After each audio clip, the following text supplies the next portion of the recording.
যে ভারতের কলকাতায় মূলত পশ্চিমবঙ্গের যে এমএলএ তার যে বক্তব্য, তার যে উস্কানি এবং তাকে আমরা বলছি চুলকানি, এই যে বিজেপির নেতা শুভেন্দু অধিকারীর চুলকানি, এই তার যে বক্তব্য, এটা একটু আমরা শুনি। শোনার পরে আমরা আবারও একটু আলোচনা করতে চাই এই ভারতের যে আগ্রাসী মনোভাব। মানে আপনি বক্তৃতাটা শুনলে বুঝতে পারবেন, মানে এটা পরিষ্কার হবে। হয়তো আমাদের দর্শকরা দেখেছে, আমরা আবারও দেখতে চাই। নুন আপনার আছে, আয়োডিনটা ভারতে। আমি এখান থেকে দাবি করছি ভিসা 100% স্টপ করুন।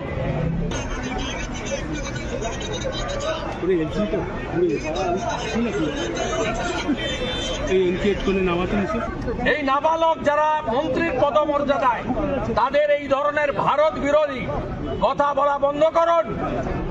আর চিকিৎসা নেওয়ার জন্য করাচি আর লাহোরে যান। আমাদের প্রত্যেকের সঙ্গে বাংলাদেশের বহু মানুষজনের আত্মীয়তার সম্পর্ক আছে, শুধু আমাদের নয়। আমরা এর আগে মুজিব সাহেবের সরকার দেখেছি, উনি মুজিব সাহেবের সরকার দেখেছে, উনি হাসিনার সরকার দেখেছে, উনি সব সরকার দেখেছে। উনি কিন্তু একটা জিনিস আমি পরিষ্কার করে বলতে চাই, উনি ইউনূস সাহেবের সরকার দেখে নাই। তো এখন ইউনূস সাহেবের সরকার।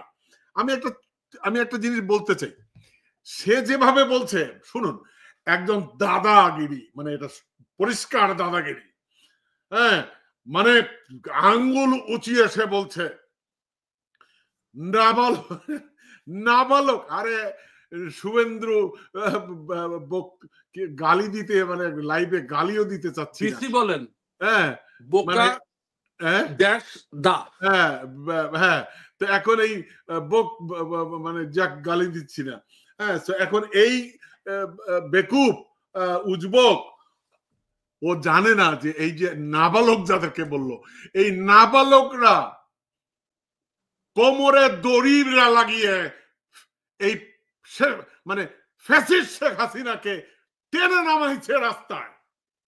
এই নাবালকরা ভারতের নাকে দড়ি দিয়ে গুড়াইতেছে, যার কারণে তোরা পাগলের মতো এখন বন বন করছিস। এই নাবালকরা তোদের পাছায় আগুন ধরিয়ে দিয়েছে এখন, যার কারণে তোরা উল্টা পাগলের মতো পোলাপ বকছিস। এই নাবালকরা তোদেরকে, যাদেরকে আমরা বলছি আমাদের গর্বিত জেনারেশন জি, এই জেনারেশন জি, তোদের জেনারেশন জিরা তো শেষ, ধ্বংস। আমাদের বাংলাদেশের জেনারেশন জি দেখিয়ে দিয়েছে কিভাবে ফ্যাসিস্ট শাসনের অবসান ঘটাতে হয়। তো এখন প্রশ্ন হচ্ছে, সে যেভাবে মুখ বিকৃত করে যে বক্তৃতা রাখছে, আপনি বলুন যে এই মানে এখান থেকে বোঝা যায় যে তাদের পাছায় আগুন ধরানো হয়েছে। এবং যে কথাটি আমি শুরুতে বলছিলাম, এবং আমরা যে কথাটি আমরা আমাদের থামলেনে করেছি, থামলেনে যে বিষয়টি এনেছি, আমরা বলছি যে বোল্ড আউট করেছে বিএনপি। তারা যে স্টেটমেন্ট গুলো দিয়েছে মামুন ভাই, এই প্রত্যেকটি স্টেটমেন্ট ছিল চুলকানিমূলক, এবং প্রত্যেকটি স্টেটমেন্ট তাদের ছিল উস্কানিমূলক। এবং আপনি দেখছেন যে রিপাবলিক টেলিভিশন বিশাল ব্যানার করেছে, এই চিন্ময় এর নাকি আইন কি বলে অ্যাডভোকেট ছিল, যাকে হত্যা করা হয়েছে। মানে সিনারিওটা করতে চাচ্ছিল যে চিন্ময়ের আইনজীবীকেও হত্যা করা হয়েছে, বুঝছেন? এই পুরো সিনারিওটা ছিল মামুন ভাই আমার দেশে সাম্প্রদায়িক দাঙ্গা লাগিয়ে দেওয়া। মানে আনডাউটেডলি সত্য কথা। মানে আপনি যদি, মানে আমি আপনাকে গ্যারান্টি দিয়ে বলতে পারি, এই পুরো প্রক্রিয়াটা এই গদি মিডিয়ার পুরো উদ্দেশ্য ছিল, এবং এই শুধু এই এই এই এই বেকুবটার এই মানে আপনার কি বলবো মোদি সরকারের উদ্দেশ্য ছিল একটা দাঙ্গা লাগিয়ে দিয়ে বাংলাদেশের রাজনীতিতে হস্তক্ষেপ করা হিন্দুদেরকে রক্ষার নামে। ঠিক আছে, এটাই ছিল উদ্দেশ্য। একটা জিনিস আমাকে আপনি কল্পনা করুন তো মামুন ভাই, আমি জাস্ট সিম্পল আপনি একটা উত্তর দেবেন। ধরেন কল্পনা করুন যে এই তত্ত্বাবধায়ক সরকারের প্রধান XYZ কেউ ইউনূস সাহেব না,